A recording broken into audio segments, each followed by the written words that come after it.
Eu tava vendo o episódio do Flow e o Igor, que é o âncora, tava com um convidado que era um coroa lá, não me lembro o nome dele, mas era um especialista de evolução da sociedade, inteligência artificial, enfim, todas essas coisas aí tecnológicas.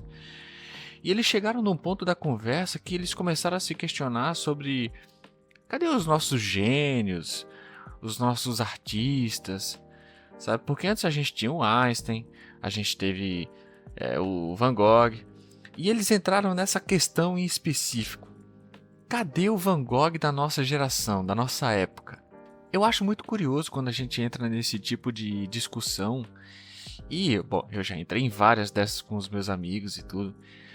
Mas perguntar sobre cadê o nosso Van Gogh sei lá, cara, me pegou, me bateu muito forte. Foi diferente, me provocou. Eu não sou nenhum especialista em Van Gogh, nem história da arte, nem nada dessas coisas, mas eu me interessei pelo trabalho do Van Gogh, pela vida dele e tudo mais, para poder entender como é que foi a vida desse cara, sabe? E fica nítido que se a pessoa pede um Van Gogh atual, um Van Gogh da nossa época, é porque provavelmente ela não sabe de nada sobre o que aconteceu na vida do Van Gogh, sabe? Ele era tido como um cara doido, as pessoas não compreendiam muito bem o cara, sabe? Ele era meio fora da curva, mas no sentido negativo da coisa. Pelo menos era assim que as pessoas viam, né? O Van Gogh foi um cara que viveu uma vida horrível, conturbada, triste de verdade, sabe? Ele sofria com distúrbios mentais, depressão, bipolaridade. Ele vivia sendo internado e desinternado, internado e desinternado. Ao longo da vida dele, ele passou por um monte de problemas e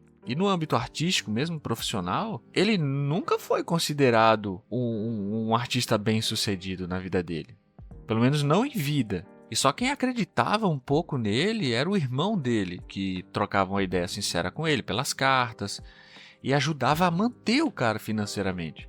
Sabe, o irmão dele não era rico nem nada, mas trabalhava e fazia um esforço ali para ajudar o irmão que passava um perrengue, sabe? E quando eu digo que o irmão ajudava ele, é realmente manter o cara. Porque o Van Gogh, não é que o Van Gogh era pobre de ter pouco dinheiro, era de ser pobre de não ter nenhum dinheiro. O cara era literalmente sustentado pelo irmão. Então o irmão fazia o possível ali para manter a vida dele, ele era casado e tudo, e tentar ajudar o irmão que passava por problemas, e o próprio Van Gogh tentava ali seguir a vida dele, e fazer os quadros dele, tentar vender um quadro ou outro, mas reza a lenda que ele só vendeu um quadro em vida. E aí eu cheguei nessa pergunta, tipo, cara, como é que esse cara que viveu esse tipo de vida, com esses problemas e tudo, chegou a ser conhecido como uma lenda da arte, da pintura e considerado quem ele é hoje, sabe? Todo mundo conhece o cara, já viu um trabalho dele, vai no museu, tem um monte de filme falando dele. Como é que isso aconteceu? Eu fiquei curioso, tá ligado? E pelo que eu entendi, o Van Gogh ele não tinha muitos amigos, ele se dava bem com pouquíssimas pessoas. Algumas dessas pessoas eram artistas também, mas de vez em quando o pau quebrava e, enfim, a amizade ia pro saco e depois voltava e depois quebrava o pau de novo. E a única pessoa ali que se manteve foi o irmão dele e eles sempre trocavam cartas. Na minha opinião, as cartas foi a coisa mais importante que aconteceu, né? As coisas mais importantes que aconteceram na vida do Van Gogh. Essa troca que ele teve com o irmão é muito importante para essa virada de chave que a gente vai ter depois da morte dele. Então, um pouco depois que o Van Gogh morreu, tipo, sei lá, coisa de 6 meses, 10 meses, uma coisa assim, foi um período muito curto, o irmão dele também morreu. O irmão dele adoeceu e morreu.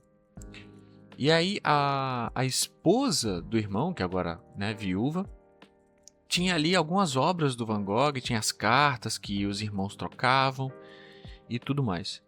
E nas cartas continham todas as conversas ali pessoais do Van Gogh, trocando, né, as experiências dele com o irmão e explicando, pô, os dias que ele passava, os sentimentos que ele sentia, as coisas que ele via. E ele explicava, pô, hoje eu passei tal coisa, me senti não sei o quê. E aí isso refletiu na minha obra, eu tentei pintar o céu que eu vi, aquilo mexeu muito comigo. E ele vai contando tudo isso, e é aí esse ponto de virada, porque a esposa, a viúva do irmão, decidiu publicar tudo isso. E aí as pessoas puderam conhecer um lado do Van Gogh que ninguém conhecia além do irmão. Ele não tinha oportunidade, bom, não sei se tinha oportunidade, mas as pessoas não tinham acesso a essa versão do cara. O cara era tido como um maluco, um doido, e sem talento e tudo. E aí não tinha um olhar diferenciado para essa parte dele. Então, sabe aquela pessoa, o doidinho do seu bairro? Aquela pessoa que ninguém leva a sério, aquela pessoa que ninguém dá nada? Essa pessoa provavelmente é o mais próximo que a gente tem de um Van Gogh atual. Entendeu? Porque às vezes a pessoa é genial, a pessoa tem um trabalho artístico incrível, mas todo mundo tira a pessoa pra piada, pra maluco. E se ninguém tem acesso ao que a pessoa pensa, a gente nunca vai descobrir. Não é só a obra do cara que faz o cara ser quem ele é. É o que ele pensa, é o que ele diz, é como ele transmite isso e tudo mais. Um exemplo que eu gosto é o Romero Brito, que muita gente tira sarro dele, diz que o trabalho dele é uma merda, que não é arte, que não sei o quê, mas considera o Van Gogh um puta artista. Mas cara, pensa comigo, o Van Gogh em vida também não era considerado artista, nem bom, nem nada do tipo, cara. E hoje todo mundo considera o cara uma lenda, entendeu? Então você considerar o Van Gogh um artista incrível e tirar sarro do Romero Brito, por exemplo, é basicamente a mesma situação, sabe? De repente, eu não sei se isso vai acontecer, né? Mas de repente, quando o Romero Brito morrer, e sei lá, podem descobrir manuscritos e coisas da vida do cara que transformem o cara numa lenda também, entendeu? E a gente não sabe, porque a gente não tem acesso a essas coisas. Mas pode ser que em um momento a gente tenha, como foi com o Van Gogh. E tudo muda. O cara já morreu, já morreu, mas a visão que a gente tem do cara e do trabalho dele pode mudar. Tem outra coisa também. Muita gente considera o Van Gogh uma lenda, mas não conhece a história dele, não conhece muito o trabalho dele, viu uma coisa ou outra e considera ele também uma lenda. E aí isso parece acontecer por osmose, sabe? Todo mundo entra num consenso, tipo, o cara é uma lenda, todo mundo diz que ele é uma lenda, portanto, ele é uma lenda. E será que é isso mesmo? Será que a gente não pode questionar ou é uma heresia questionar o Van Gogh? A gente entra num terreno complicado, sabe?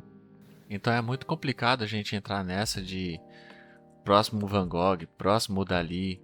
Porque se tivesse um cara como o Dali hoje em dia, provavelmente ele ia ser cancelado.